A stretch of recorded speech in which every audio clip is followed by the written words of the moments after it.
우리 설교 제목을 따라해 보겠습니다. 재물의 문제는 영적인 문제다. 다시 한번, 재물의 문제는 영적인 문제다.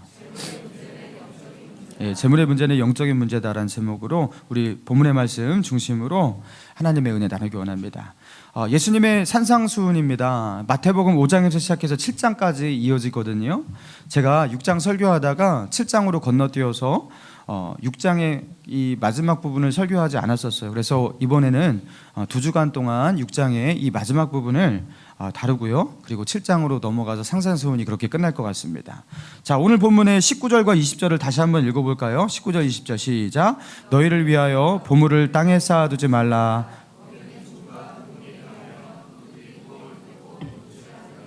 오직 너희를 위하여 보물을 하늘에 쌓아두라. 저기는 좀이나 동록이 해하지 못하며 도둑이 구멍을 뚫지도 못하고 도둑질도 못하느니라. 보물을 땅에 쌓아두지 말라. 이게 딱 봐도 재물에 관한 말씀이죠. 재물에 관해서 말씀하고 있습니다. 여러분, 예수님께서 왜 산상수훈 얘기하시다가 갑자기 재물 얘기를 하실까? 여러분, 다 이유가 있어요. 여러분, 산상수훈이 시작될 때 마태복음 5장의 팔복 얘기부터 시작되잖아요. 그 5장에서 팔복을 말씀하시면서 심령이 가난한 자는 복이 있나니 천국이 그들의 것이다. 애통하는 자는 복이 있나니 그들이 위로를 받을 것이다. 의에 줄이고 목마른 자는 복이 있나니 마음이 청결한 자는 복이 있나니 하면서 이 마음의 문제, 그전까지 사람들이 보여지는 모습 속에서 그 예배를 드리고 하나님을 경배하고 찬양하고 이런 것에 집중했다면, 예수님은 그동안 사람들이 언급하지 않았던 그 보여지지 않는 그 마음의 문제, 내면의 문제를 예수님께서 다루고 계시다라는 거예요.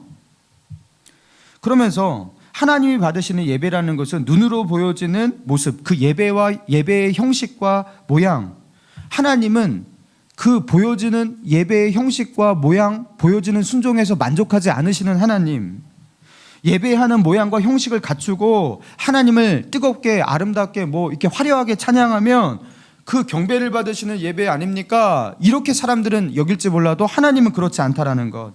하나님은 마음을 드리는 진정성, 마음으로부터 드리는 진실한 순종, 그것을 받으신다고 산상수훈은 일관되게 그런 걸 강조하고 나가고 있어요. 그러면서 구약의 율법을 재해석하시는 형식으로 그것을 언급하고 계십니다. 자, 그리고 뒤이어서 살인하지 말라. 꼭 사람을 물리적으로 죽여야지, 생명을 끊어놔야지 그것이 살인이 아니라 어떻게 해요? 형제를 미워하고 노하고 욕하는 마음이 있다면 그것이 살인이다 하면서 또다시 마음의 문제, 간음하지 말라 하시면서 그 간음이 어떤 유부녀와 잠자리를 한다고 그것이 간음이 아니라 우리 안에 음욕을 품을 때 그 마음에서 순종을 하지 않을 때 그것도 간음이다. 외적인 순종이 아니라 마음으로부터 순종해야지 그게 순종이다. 그렇게 말씀하고 있는 거예요. 그러면서 이제 넘어가 갖고 6장에서는요, 구제와 기도와 금식, 경건에 대해서 말씀하시면서 너희들이 사람 앞에서 보여지는 구제를 하고 금식을 하고 기도를 한다고 하나님이 그것을 경건하다고 받으시는 것이 아니다. 중요한 것은 은밀한 중에 보고 계시는 하나님, 그 은밀한 중에 나의 모든 것을 보고 계시는 하나님을 향해서 나의 중심을 지킬 때, 그 하나님을 바라보는 그 중심이 있을 때 하나님이 그런 구제와 기도와 금식을 받으신다고 말씀하셔요. 그러면서 이런 맥락 속에서 마음에서부터 진실되게 드리는 예배, 그런 순종, 그런 경건 말씀하시면서 이제요, 재물에 대해서 말씀하시면서 뭘 강조하시는 거예요?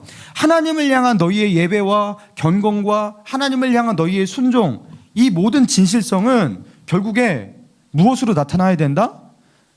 너희의 재물을 통해서 나타나지 않으면 그건 소용이 없다라는 거예요.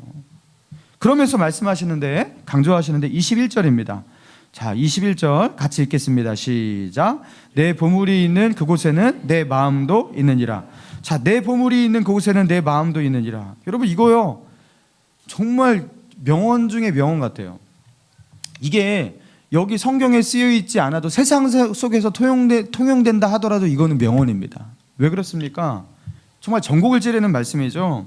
여러분, 우리는 그런다라는 거예요. 재물을 여기에다가 다 써버리고 여기에다 쌓아두고 모아두고 이 땅에다가 투자하고 이 땅에 쌓아두고 하면서 말은요, 우리가 이렇게 할 때가 있어요. 사실 내 마음은 저 하늘에 있어요.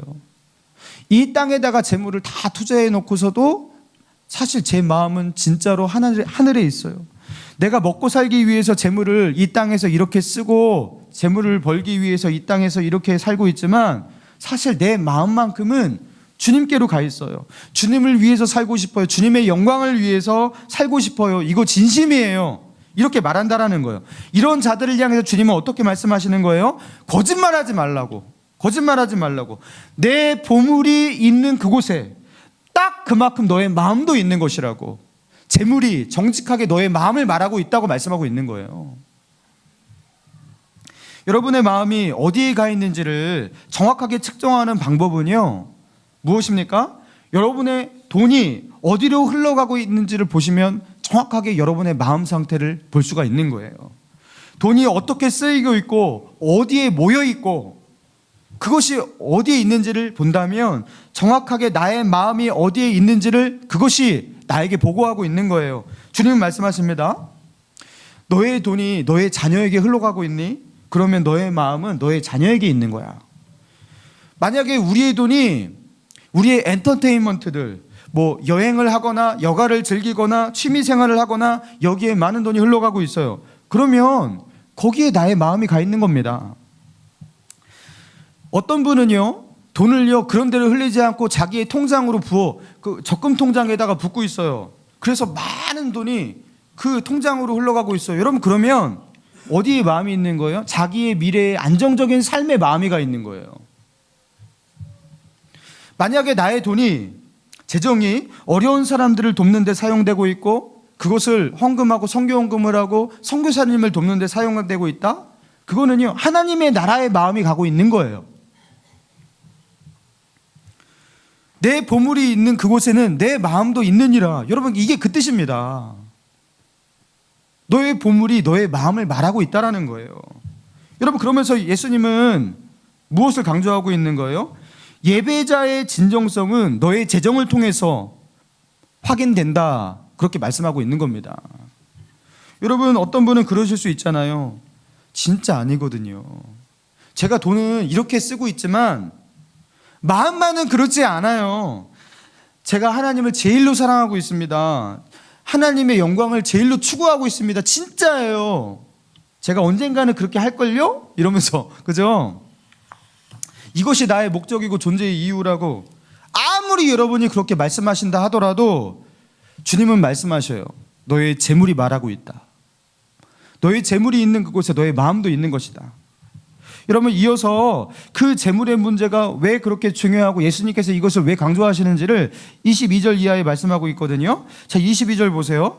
눈은 몸의 등불이니 그러므로 내 눈이 성하면 온몸이 밝을 것이요 눈이 나쁘면 온몸이 어두울 것이니 그러므로 내게 있는 빛이 어두워지면 그 어두움이 얼마나 더하겠느냐. 이 말씀이 좀 어려워요. 이 말씀이 좀 어려운데 제가 쉽게 설명해 드리겠습니다.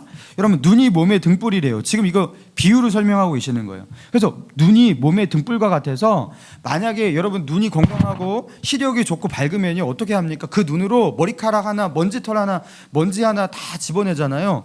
그래서 그 눈을 가지고서 어떻게 해요? 자기 온몸을 살핀다라는 거예요. 먼지가 묻으면 먼지를 털어내기도 하고 씻어내기도 하고 뭘 가지고 하는 거예요? 눈을 가지고 하는 겁니다. 눈이 온몸을 깨끗하게 만드는 것입니다. 눈이 자기의 몸을 깨끗하고 밝게 만드는 그것과 같다라는 거예요. 그래서 이 눈과 몸의 관계를 빗대어서 눈이 밝으면 몸이 깨끗해지듯이 이렇게 이 관계를 빗대어서 지금 말씀하시는 게 23절 중간에 그러므로 내게 있는 빛이 어두워지면 그 어두움이 얼마나 더하겠느냐. 이게 좀 어려워요. 내게 있는 빛이, 내게 있는 빛, 이거 헬라 원어에는 내 안에 있는 빛이라고 정확하게 써져 있습니다. 내 안에 있는 빛. 그러니까 이거는 내면의 것을 말하고 있는 거예요. 그래서 이거를 잘 이해하기 위해서, 이 말씀을 이해하기 위해서 생략된 한 단어를 넣으면 됩니다. 내 마음 안에, 내 마음의 빛, 이렇게 설명하면 돼요. 눈이 어두워지면 몸도 더러워지잖아요. 눈이 밝으면 몸도 깨끗해지듯이 내 마음이 어두워지면, 내 마음이 돈으로 말미암아, 재물로 말미암아 그 재물의 유혹이 되어서, 그렇죠? 재물로 말미암아 너의 마음이, 그 재물의 마음이 빼앗겨서 어두워지면 너의 영혼도, 너의 인생도 그렇게 어두워질 것이다. 어두움이 임할 것이다. 그렇게 말씀하고 있는 거예요. 눈과 몸의 관계가 내 마음과 내 인생의 관계, 나의 마음과 영혼의 관계, 그것과 연결되어 있다, 그렇게 말씀하고 있는 거예요. 그리고 그 눈을 어둡게 만드는 것, 그렇죠? 마음을 어둡게 만드는 것이 뭐라고요? 돈이라는 겁니다. 돈. 재물이 내 마음을 타락하게 만들고 영적인 감각과 분별을 잃게 만들면 너의 인생은 그렇게 어두워진다, 그렇게 말씀하고 있는 거예요. 그러니까 이 재물의 문제에 주의하라, 그렇게 말씀하고 있는 겁니다. 자, 그러면서 하이라이트가 어디냐면 24절이에요. 자, 24절을 같이 한번 읽겠습니다. 시작. 한 사람이 두 주인을 섬기지 못할 것이니 저를 경히 여김이라. 너희가 하나님과 재물을 자, 너희가 하나님과 재물을 어떻게 하지 못한다고요? 겸하여 섬기지 못한다. 같이 섬기지 못할 것이다. 여러분, 하나님도 섬기고요, 나는 하나님도 좋아하고요, 재물도 섬기고 재물도 좋아합니다. 둘 다 사랑할 거예요. 이게 안 된다라는 거예요. 둘 다 섬기는 것은 불가능하대요. 둘 중에 하나밖에 선택할 수가 없다고. 재물이냐 하나님이냐 묻고 계신 것입니다. 여러분, 우리가요 정말 착각하고 있는 문제가 무엇이냐면, 이 재물의 문제가 영적인 문제는 아니지, 이런 생각입니다. 재물의 영역은 신앙과는 다른 차원에 있는 어떤 다른 세속의 영역이고, 신앙은 거룩한 영역이고, 이거는 분리되어 있는 다른 영역이라고 생각하는 거예요. 그래서 여러분, 때로는요 어떤 분들이 교회에서 돈 얘기를 한다든가 헌금에 대해서 설교가 된다든가 그러면 왜 교회에서 저렇게 돈 얘기를 하시고 헌금 얘기를 하셔 하면서 시험을 드는 경우가 있어요. 물론 목사님들이 좀 본인이 돈에 시험이 들어갔고 그런 얘기를 할 때도 때로는 있어요. 여러분, 그렇지만 성경에는요 이 재물에 관한 얘기가 정말로 많이 나옵니다. 특히 예수님께서 이것을 많이 다루셔요. 그래서 성경을 설교하시는 분이라면요 재물의 문제를, 설교를 피해갈 수가 없습니다. 저도 못 피해가잖아요. 저도 못 피해가요. 강해 설교를 하다 보니까. 여러분, 예수님께서 그 말씀을 하셨기 때문에 피해갈 수가 없는 거예요. 재물의 문제는 영적인 문제라고 예수님은 못 박고 계시는 거예요. 돈과 하나님 둘 중에 누구를 주인으로 인정할 거냐고 예수님은 묻고 계십니다. 여러분, 재물의 문제가 영적인 문제라는 것을 인지하지 않고서 재물의 문제에 걸려있는 분이 계시거든요. 그리고서 자기는 영적인 타격을 얻고서 영적으로 심각한 손상을 입고서 살아가지만, 그것이 내가 재물의 문제에 걸려있는 깊은 영적인 문제에 빠져있다는 것을 인지하지 못하시는 분들이 크리스찬 중에 상당수가 있습니다. 오랜 세월 동안 이 재물의 문제를 극복하지 못해서 영적인 그 손상과 타격을 입고서 살아가는데 본인이 느끼지 못하고 있는 거예요. 알지 못하는 거예요. 여러분, 이 재물의 문제를요 간과하시고 살아가시면요 더 이상 여러분 영적인 진보는 없습니다. 그리스도 안에서 진정한 평안과 안식, 사람들이 말하는 그 충만함, 여러분 그것과 여러분 거리가 먼 생활을 하게 되실 거예요. 왜입니까? 예수님께서 말씀하셨듯이 너의 마음이 재물로 말미암아 어두워져서 너의 인생 가운데 어두움이 임한다고. 그 어두움이 얼마나 심하겠느냐. 재물의 공격은요 어마어마합니다. 여러분, 재물의 문제는 이 영적인 문제이기 때문인 거예요. 너희가 하나님과 재물을 겸하여 섬기지 못하느니라. 여기서 재물이란 단어는요 헬라어 원어로, 예수님께서 말씀하신 헬라어 원어로 맘모나스예요. 맘몬이란 말 들어봤죠? 맘모나스. 그리고 하나님은 헬라어로 데오스예요. 데오스냐 맘몬이냐. 데오스와 맘모나스, 하나님과 재물 둘 중에 너는 어떤 것을 너의 신으로 섬길 것이냐, 하나님, 예수님은 묻고 계십니다. 사람이 하나님을 섬기는 그 신앙을 위협하는 최고의 위협, 그게 무엇이냐면 맘몬이라고, 재물이라고 그렇게 말씀하고 있는 거예요. 그래서 이 맘몬에 대해서 묵상하고 중세에 많은 신학자들과 경건한 사람들이 이것을 묵상하면서, 그죠? 맘몬이 어떻게 됐어요? 신이 됐잖아요. 그 밀턴의 신라권인가 거기서는요 이제는요 맘몬을 신으로 보죠. 신으로.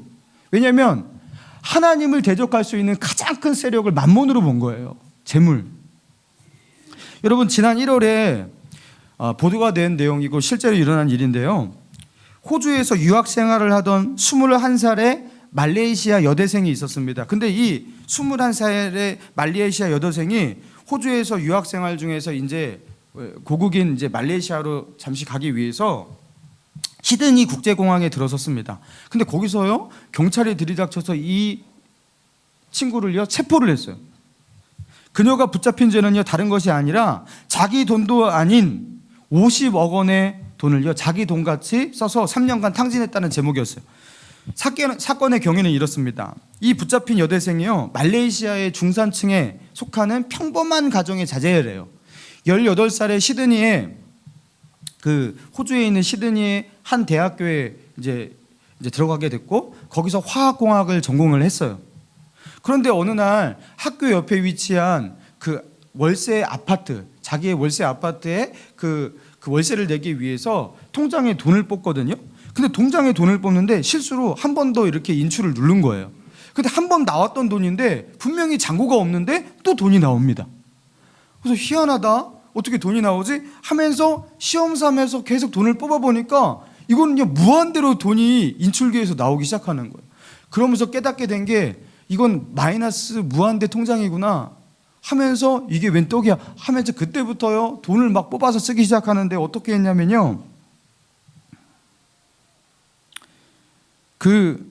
이제 이게 호주에 있는 웨스트팩 은행에서요 전산 오류 문제로 이거를요 마이너스 통장으로 잘못 잡아놓은 거예요. 그러면서 이게 그 은행에선 잡히지 않게 3년 동안 지냈는데 이 친구가 3년 동안 어떻게 썼냐 돈을 구입한 그 명품들이 갖가지인데요. 샤넬백 200만 원대의 샤넬백부터 3억 원에 이르는 에르메스 버킨백 그리고 남자친구의 생일 선물로 포르쉐 자동차 막 이런 거를 막 사줬대요. 예, 돈이 그냥 막 나오니까요. 그러면서 현장에서 잡혔을 때에는 우리나라 돈으로 51억 원 중에서 440만 원밖에 남지 않았다고 합니다. 대단하죠? 야, 어떻게 저렇게 강 큰 애가 있을 수 있을까? 여러분 그냥 말레이시아에 있는 평범한 가정의 자제라고 합니다. 이 친구가 특별한 친구가 아니에요. 근데 어떻게 자기 돈도 아닌 것으로 이렇게 흥청망청 50억 원이 넘는 돈을 탕진하고 살아갈 수가 있을까? 여러분 이게 바로 만몬의 힘이라는 거예요. 이게 잘못된 것을 알아요. 내 돈이 아닌 것을 알아요. 그러나 그 돈의 짜릿함을 한번 맛보니까요 횟가닥 해버리기 시작하는데 돈이 가져다주는 그 쾌락과 즐거움, 그 힘과 권력들 그리고 그 돈이 주는 안정감 그것을 경험하니까요 그 모든 것을 뿌리치지 못하고 결국에 이렇게까지 된 겁니다. 나는 아니에요. 나는 별로 돈을 안 좋아하거든요.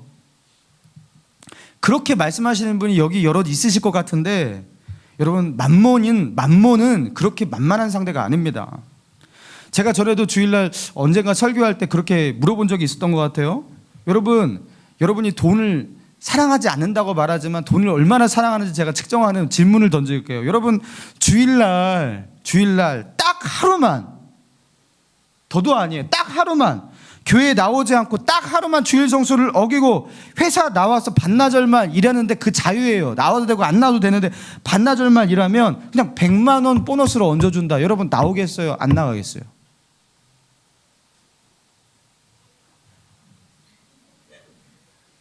어, 100만 원인데 여러분 그거 뭐 이러실 거예요? 회사에서 안 나오면 저 자른답니다. 이렇게 거짓말 치고 나가실 분 상당히 많으실 것 같아요. 왠지.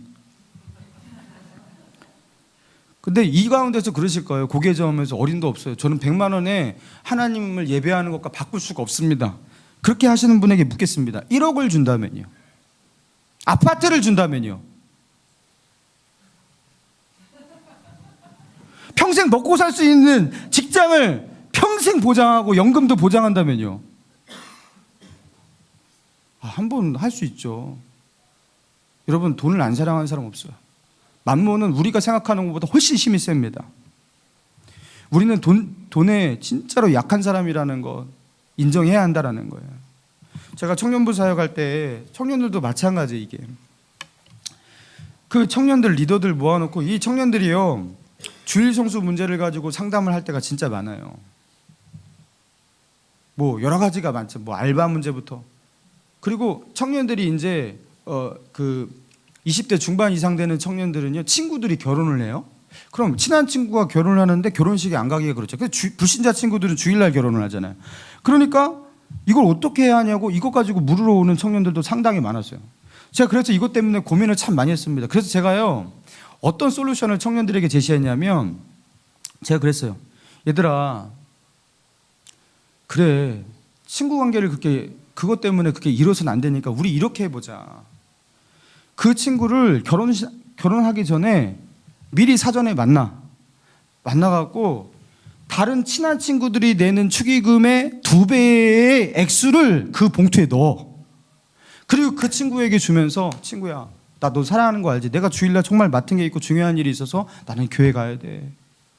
내가 진짜 미안하다 하면서 다른 친구들이 내는 그 축의금의 2배의 분량의 축의금을 내고 밥도 네가 사라. 그러면 그 친구가 그래도 주일날 그 결혼식에 못 오는 친구에 대해서 아쉬움과 서운함이 분명히 있겠죠. 그렇지만 절대로 친구 관계를 잃을 일은 없다.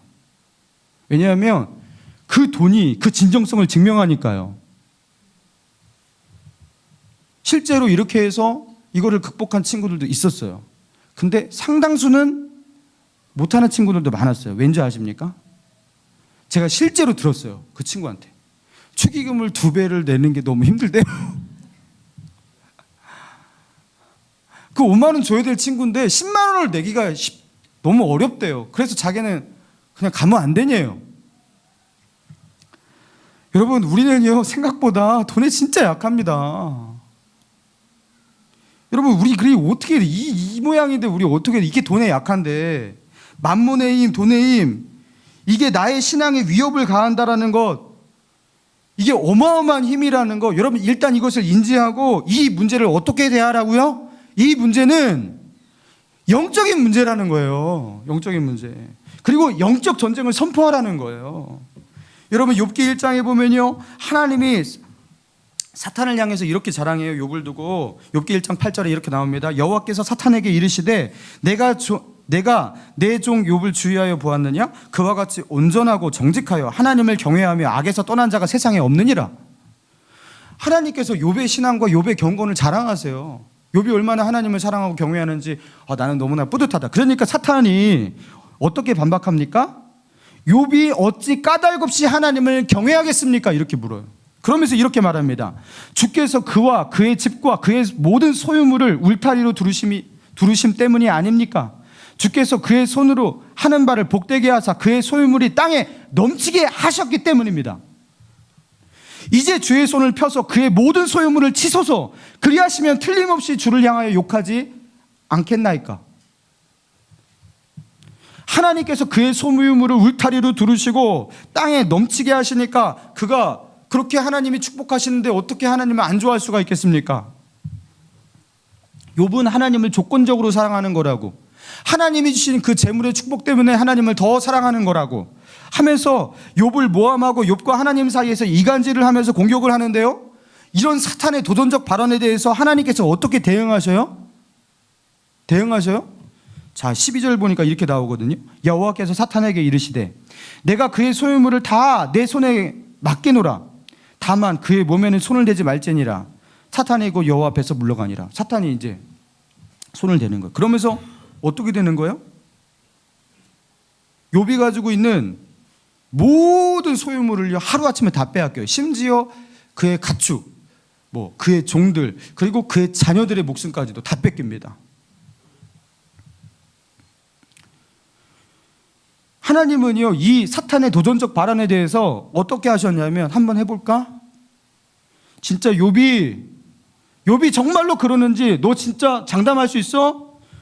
한번 겨뤄보자. 만몬인지 데우스 하나님인지 한번 겨뤄보자. 저 천상에서는요, 욥을 두고서 영적인 대결이 이루어진 거예요. 한판 승부가 벌어진 거예요. 그런데 그 하늘 아래에서 땅에 살고 있는 욥에게는요, 저 천상에서 벌어지는 하나님과 사탄의 설전을 알 길이 없습니다. 이 영적인 승부와 영적인 전쟁이 보이지가 않습니다.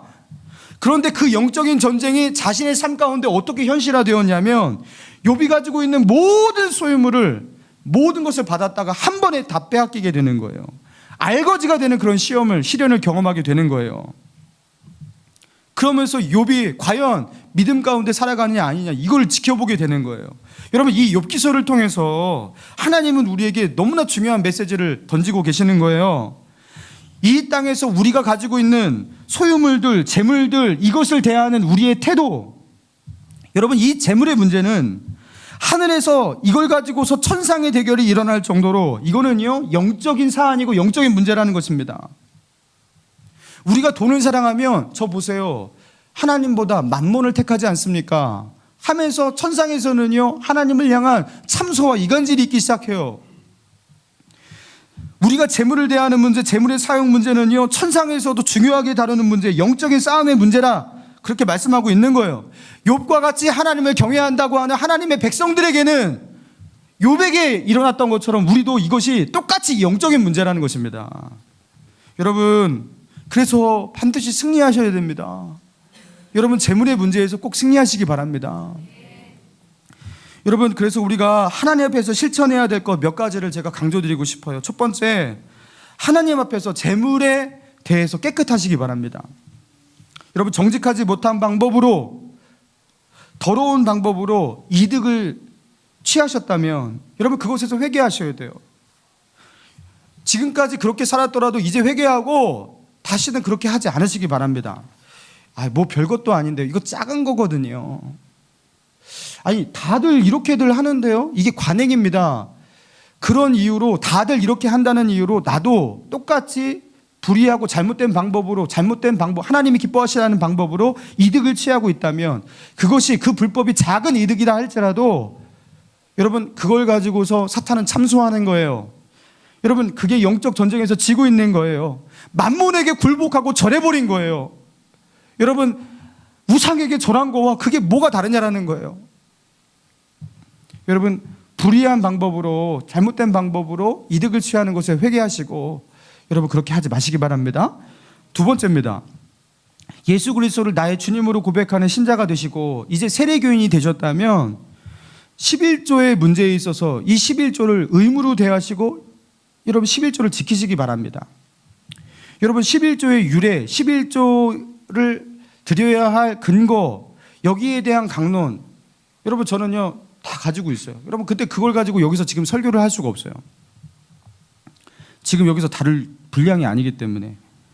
근데요, 짧게 말씀드리자면 제가 목회 현장에서 성도들을 보잖아요. 이 성도들의 신앙과 성도들의 신앙이 자라가는 모습들을 보잖아요. 이 사실만큼은요 너무나 분명합니다. 11조의 문제에서 걸려서 막혀있는 분들은요 영적으로도 막혀있어요. 신기하죠? 11조의 문제에 막혀있는 분들은요 영적으로도 막혀있어요. 늘 그의 인생 가운데 그 막혀있고 그것 때문에 고난을 받아요. 왜 그렇겠습니까? 11조 문제에 걸려있는 분이 성령 충만하고 영적으로 충만한 이런 분들은 없거든요. 만몬의 지배에서 벗어나지 못하고 만몬에 무릎을 꿇고 고개를 숙이는 사람이 어떻게 성령으로 충만할 수가 있겠어요? 하나님의 은혜와 능력으로 살 수가 있겠어요? 여러분, 감사헌금을 얼마나 많이 하느냐, 장학헌금을 드려도 되느냐, 건축헌금을 하나 안 하냐, 여러분 그런 건 의무가 아니에요. 그것들은 자원하는 마음으로 더해도 되고 덜해도 됩니다. 안 할 수도 있는 겁니다. 그러나 11조는 그것이 성격이 달라요.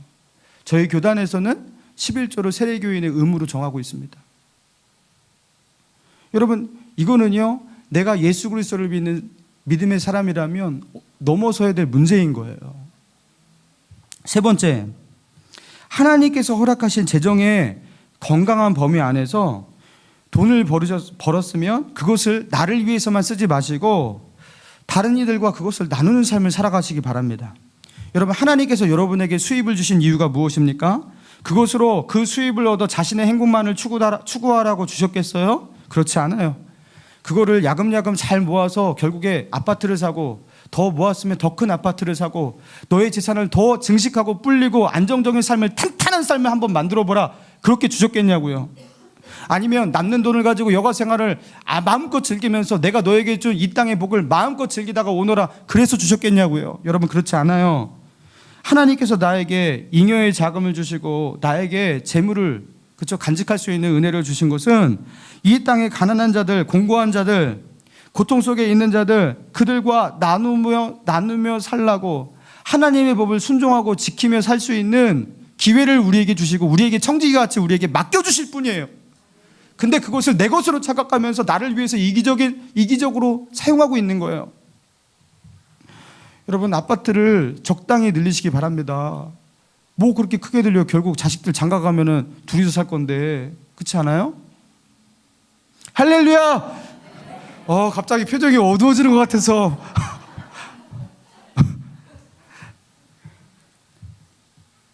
이 땅의 가난한 자들, 내가 조금만 나누면요 생명을 구원할 사람들이 되게 많습니다. 돈은 벌기도 힘들지만 그 돈을 가지고서 제대로 사용하면 그 돈의 파워가 생명의 역사를 만들어내요.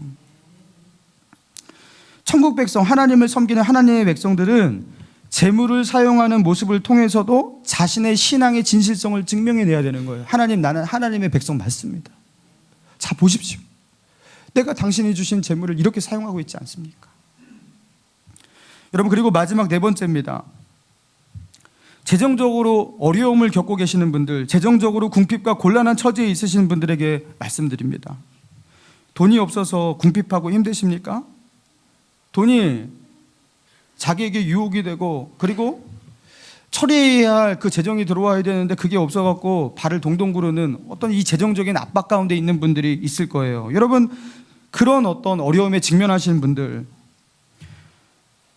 여러분은 영적 전투의 최전방에 있다는 것을 기억하셔야 돼요. 여러분, 최전방에서 영적 전투의 최전방에 서 있다는 것은 뭘 말하는 거예요? 여러분, 상상해 보세요. 총알이 막 내 얼굴을 비끼고 막 지나가고 있어요.